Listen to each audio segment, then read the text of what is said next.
हाय, good morning, सुप्रभात। सीधा सौदा के आज के इस वेडनेसडे एडिशन में आप सबका स्वागत है। कल एक बढ़िया रिस्पाइट वाला सेशन प्ले आउट हुआ था। दिन के लो से 1% घूमे थे, दिन के हाईज पे जाके सेशन की समाप्ति करी थी और आज उस अच्छे मूव्स के बाद एक फ्लैटिश ओपनिंग के गिफ्ट निफ्टी संकेत देता हुआ। दरअसल यूएस के बाजार में भी कल ऊपरी स्तरों से थोड़ा सा दबाव देखने को मिला, प्रेशर के साथ कामकाज हुआ। एशिया भी ऐसे ही सबड्यूड ट्रेड कर रहा है। हमारे लिए कुछ इंपॉर्टेंट ट्रिगर्स जो कल भी थे, हालांकि कल उस पर आपने ज़्यादा तवज्जो नहीं दिया था, लेकिन डॉलर इंडेक्स लगातार इंच अप करते ही चले जा रहा है। उभरते बाजारों को इस पर खास ध्यान देना है, यानी कि हमको। और दूसरा, क्रूड कच्चा तेल 2 दिन में 68 वाला आज 72 के पार आके खड़ा हो गया है। इस तरह से क्रूड के समीकरण बदल रहे हैं। हालांकि ये समय क्रूड वूड पे स्पेसिफिकली फोकस करने वाला नहीं है, लेकिन फिर भी ये सब रेडार पे रखना है। एशिया में असल में जापान के मार्केट्स तो वो एक तगड़ी वार्निंग सुनामी की आ गई है, क्योंकि 8.5 से ज़्यादा के रिश्टर स्केल का अर्थक्वेक आ गया रशिया में, बहुत तगड़ा मान लीजिए। और जापान में सुनामी वार्निंग जो है वो 10-10 मीटर तक की वेव्स की बात हो रही है।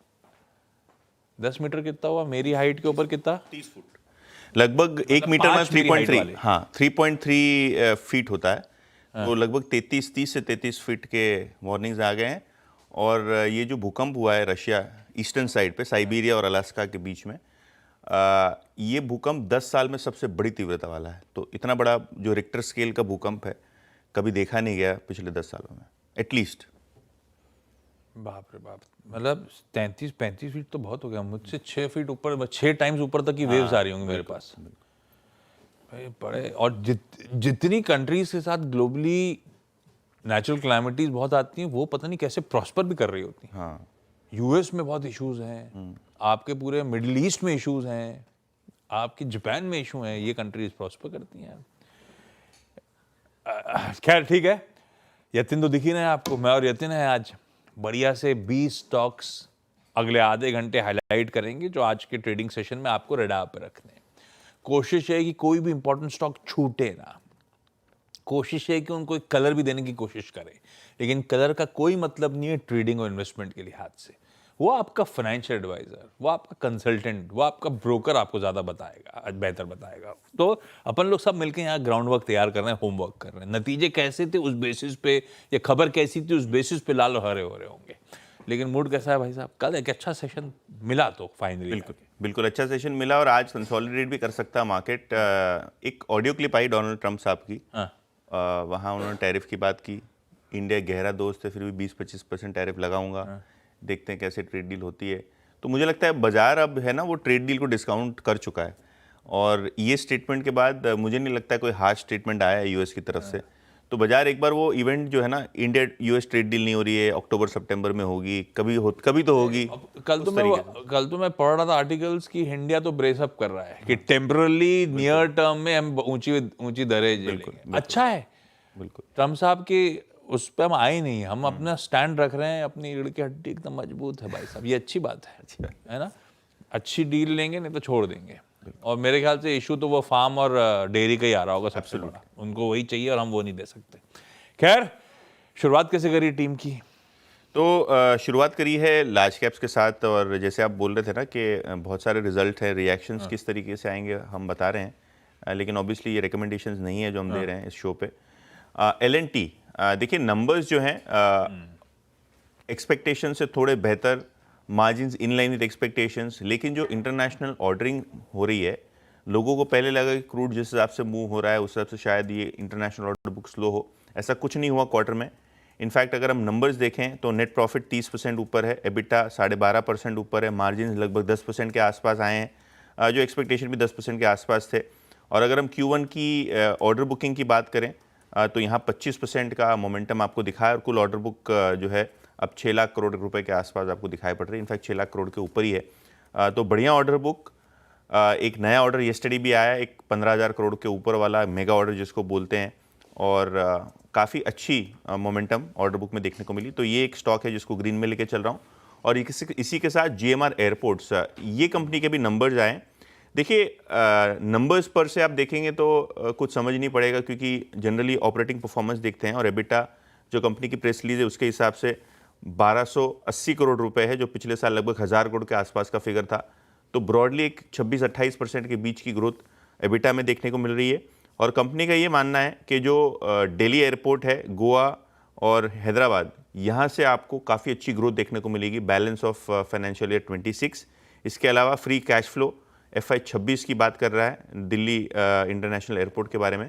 तो जो मैनेजमेंट की कमेंट्री है वो अच्छी है, नंबर्स भी आपको ठीक ठाक दिखाई पड़ रहे हैं।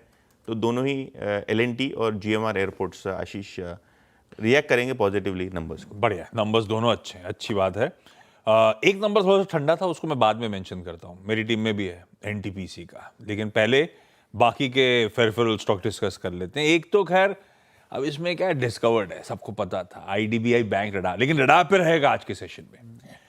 क्यों रहेगा? क्योंकि एक much talked about, much awaited national securities depository का IPO खुलने जा रहा है। आज से सब्सक्रिप्शन के लिए खुल रहा होगा। 4011 करोड़ रुपए जुटाने की तैयारी कर रहे हैं। वो प्योरली OFS है, और वो भी इसलिए रहा है क्योंकि रेगुलेटर के नियम कहते हैं कि मार्केट इंफ्रास्ट्रक्चर इंस्टीट्यूशंस, जिसमें डिपॉजिटरीज भी आते हैं, उसमें कोई भी एक सिंगल शेयर होल्डर 15% ज़्यादा होल्डिंग रख नहीं सकता।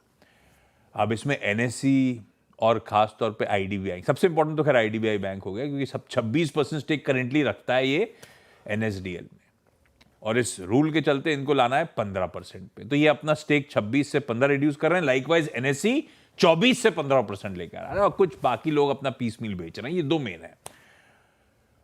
₹2 पे लिया हुआ माल है, और IDBI बैंक उस ₹2 पे लिया हुआ माल आज छोड़ रहा होगा। क्या अपर बैंड है इसका? 800 है शायद, ऐसे कहते हैं मल्टी बैगर।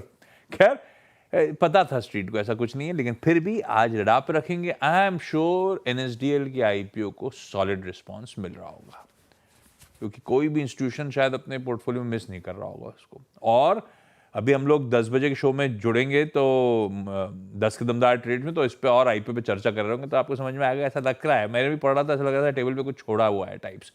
खैर वो चर्चा आगे की, वो अपना काम नहीं, लेकिन IDBI bank as a rub off radar पे रखेंगे NSDL IPO के चलते। अब एक मार्केट इंफ्रास्ट्रक्चर इंस्टीट्यूशन की चर्चा होगी, तो दूसरा भी यही मेंशन कर देता हूं, वो है MCX।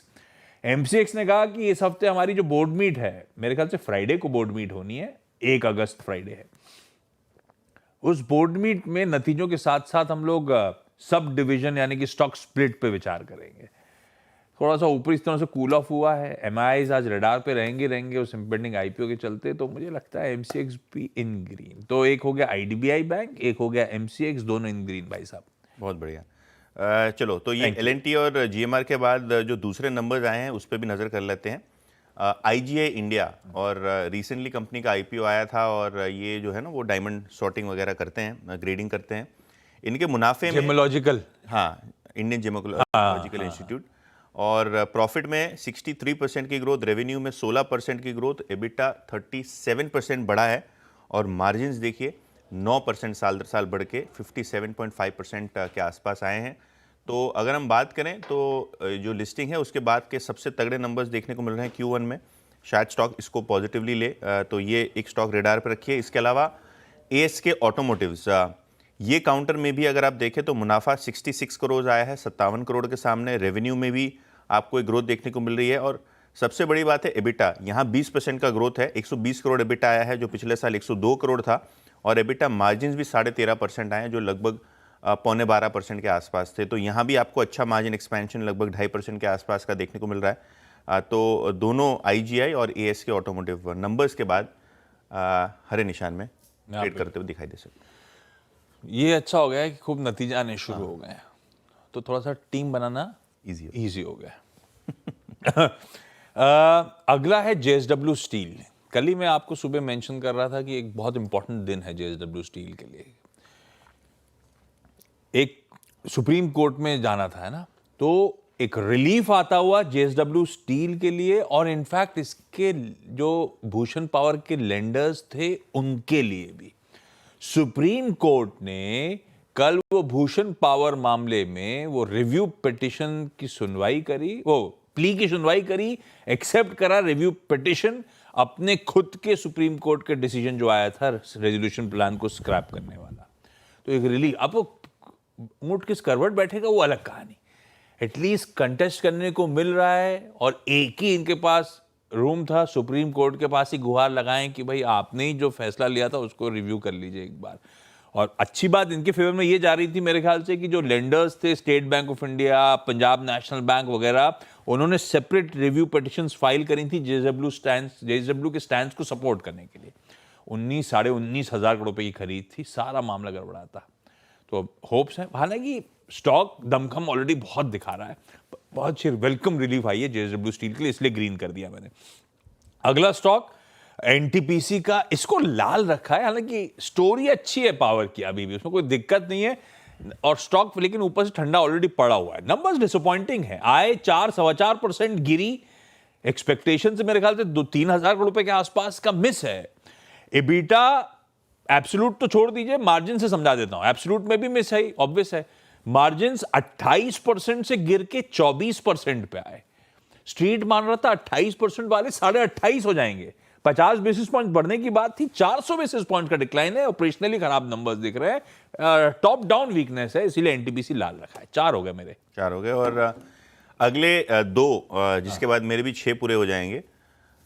2 नंबर्स जो वीक थे, स्टार हेल्थ, और ये मुझे लगता है 3-4-6 क्वार्टर से डिसअपॉइंट ही कर रहे हैं नंबर्स के साथ। यहाँ भी अगर हम मुनाफे की बात करें तो 18% नीचे है, 262 करोड़ रुपए के आसपास। अंडर राइटिंग प्रॉफिट भी लगभग 50% नीचे, 71 करोड़ रुपए के आसपास, और नेट प्रीमियम केवल 12% ग्रो हुआ है। ब्रॉडली स्टॉक में भी एक बड़ा करेक्शन आपने देखा है, लेकिन अगर हम बात करें तो नंबर्स डिसअपॉइंटिंग है, इसको रेड में लेके चल रहा हूँ। और ब्लू डार्ट, यहाँ भी हम पिछले 1-2 क्वार्टर से थोड़ा स्लो डाउन देख रहे हैं, नंबर्स है ना स्लो हो रहे हैं, तो इसको भी रेड में लेके चल रहा हूँ, क्योंकि प्रॉफिट जो है 9% गिरा है, रेवेन्यूज जो है केवल 7% बढ़े हैं। और अगर हम एबिटा मार्जिन्स की बात करें तो यहाँ प्रेशर आता हुआ नजर पड़ रहा है। इनफैक्ट मार्जिन्स जो है 13.5% आए हैं, जो पिछले साल 15% के ऊपर थे, तो 1.5% मार्जिन भी आपको ईयर ऑन ईयर कम आते हुए नजर पड़ रहे हैं। तो दोनों ही स्टार हेल्थ और ब्लू डार्ट कमजोर नतीजों के चलते लाल निशान में लेके चल रहे हैं। क्विकली 2 बता देता हूं। जीई वर्नोवा, मेरे ख्याल से टीएनडी है जी, तो ये टीएनडी स्पेस तो गजब है। नंबर्स सॉलिड हैं, 38% रेवेन्यूज में उछाल, 182 करोड़ का एबिटा, 388 करोड़, 19% के मार्जिन, 29%, और इंटर्न मुनाफा डबल से ज्यादा इंप्रूव हुआ है। नंबर्स अच्छे हैं। जी वर्नोवा को ग्रीन कर दिया, यूपीएल को ग्रीन रखा है, हालांकि कल भी रखा था। ये दिग्गजों की बाइंग से पहले स्टॉक ऑलरेडी मूव कर चुका है, बिल्कुल। तो ऐसा लग रहा है एक्यूमुलेट करा हुआ स्टॉक एफआईएस को दिया जा रहा है, ये ध्यान रखिएगा। लेकिन मेंशन करना जरूरी है, मैं मेंशन में ग्रीन ही लेके जा रहा हूं। मॉर्गन स्टैनली एशिया सिंगापुर ने कल यहां पे 5.98 लाख, तकरीबन 6 लाख शेयर्स खरीदे।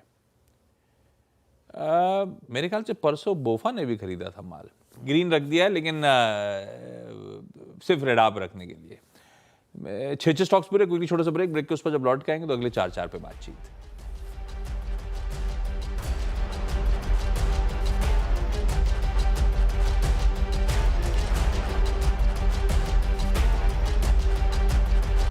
और बचे हुए आपको 4 स्टॉक्स भी बताते हैं किस तरीके से पोजीशन्ड हैं ट्रेड के लिए। आज सबसे पहले जो 7वां स्टॉक है उसके बारे में डिस्कस करते हैं, टाइमेक्स।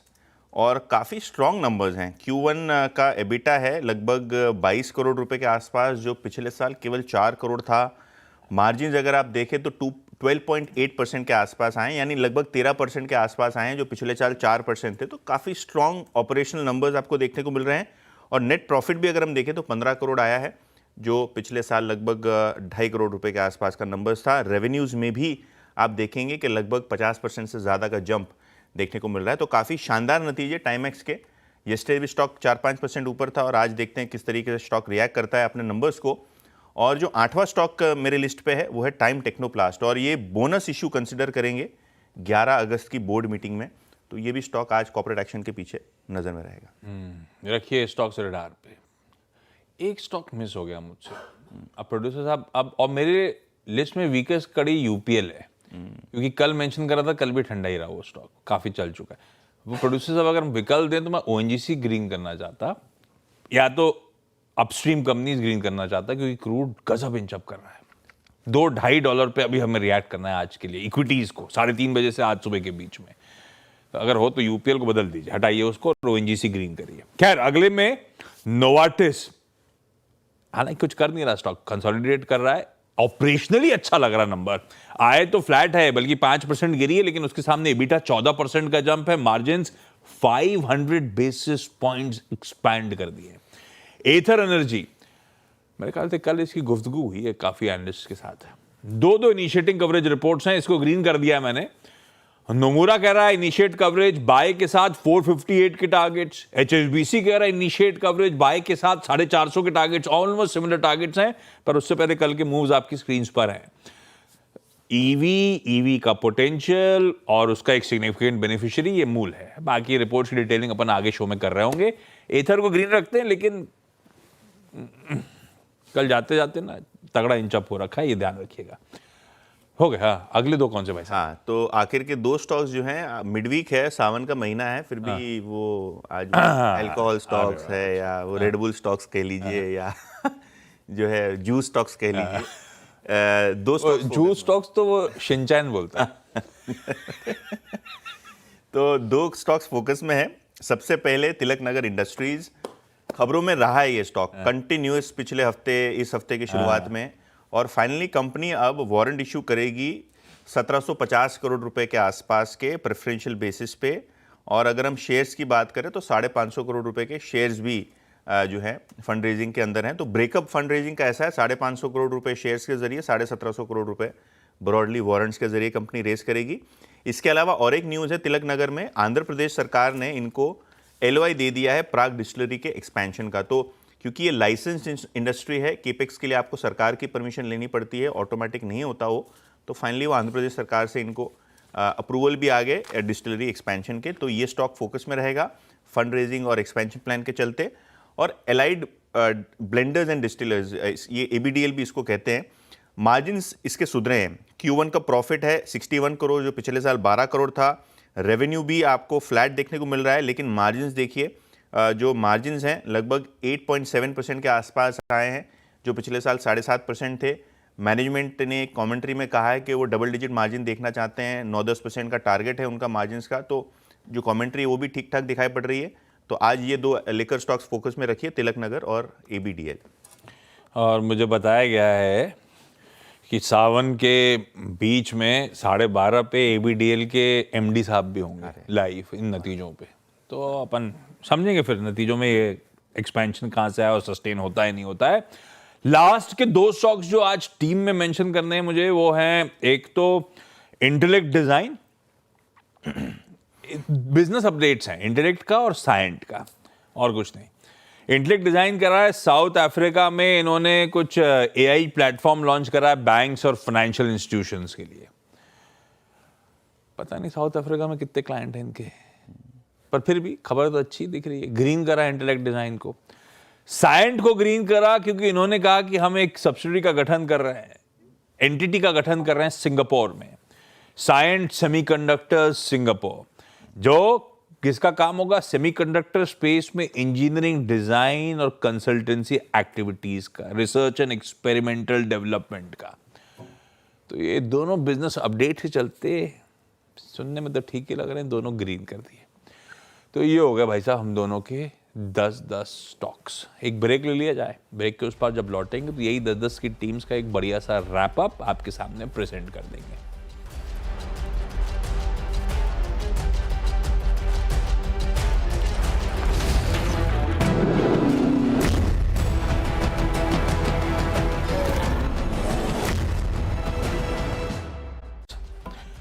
अपन बात कर रहे थे एथर एनर्जी की, इन लोगों ने दिखा दिया एथर केमिकल्स वाला मामला। ये है वो स्टॉक जिसकी चर्चा हो रही थी, जिसपे दो इनिशिएटिंग कवरेज रिपोर्ट्स आई हैं। ये EV 2 व्हीलर स्पेस की कंपनी है। वो जो स्टॉक दिखा दिया था वो एथर, वो केमिकल स्पेस की कंपनी, वो AETH। हाँ, सही बात है। ऐसा कंफ्यूजिंग नाम है, तुमने डायरेक्टर साहब की भी गलती नहीं है, लेकिन गलती तो फिर भी उन्हीं की है। ये वाला स्टॉक है जो टीम में। और वो मुझे लगता है गलती से IGL फायर हो गया था, वो IGI है, international gemological Indian gemological Indian IGI। तो वो भी एक छोटा correction. What's wrong with you mister director? खैर, टीम रैप अप कर रही है। बिल्कुल, टीम रैपअप करते हैं और मेरी 10 की टीम आपके स्क्रीन्स के ऊपर L&T GMR एयरपोर्ट्स, ये दो स्टॉक्स हैं जो क्लियरली रिजल्ट्स के चलते फोकस में। इसके अलावा IGI, ASK, टाइमेक्स और एलाइड ब्लेंडर्स, ये भी रिजल्ट्स के चलते आज फोकस में रहेंगे। इसके अलावा स्टार हेल्थ और ब्लू डार्ट नतीजे कमजोर थे तो शायद आपको लाल निशान में बंद होते हुए नजर पड़े। Time techno company bonus issue consider करेगी और तिलक नगर का फंड रेज और जो आंध्रा का एक्सपेंशन है इसको अप्रूवल मिलने के चलते आज स्टॉक फोकस में रहेगा। मेरी 10 की टीम भी आप लोगों की स्क्रीन पर आएगी। अलग अलग रीजंस के चलते लाल और हरे हैं। लाल है भी कि नहीं? अच्छा, टीम आई नहीं अभी। स्टॉक्स कौन कौन से हैं? मैंने IDBI bank, MCX, JSW steel, GE Vernova, UPL change करके ONGC कर दिया था, नोवार्टिस, एथर एनर्जी, इंटेलेक्ट डिजाइन और साइंट ग्रीन में रखे थे। इकलौता जो लाल में रखा है आज के लिए वो है NTPC, अपने कमजोर नंबर्स के चलते। हर सुबह की करें शानदार शुरुआत सबसे सॉलिड रिसर्च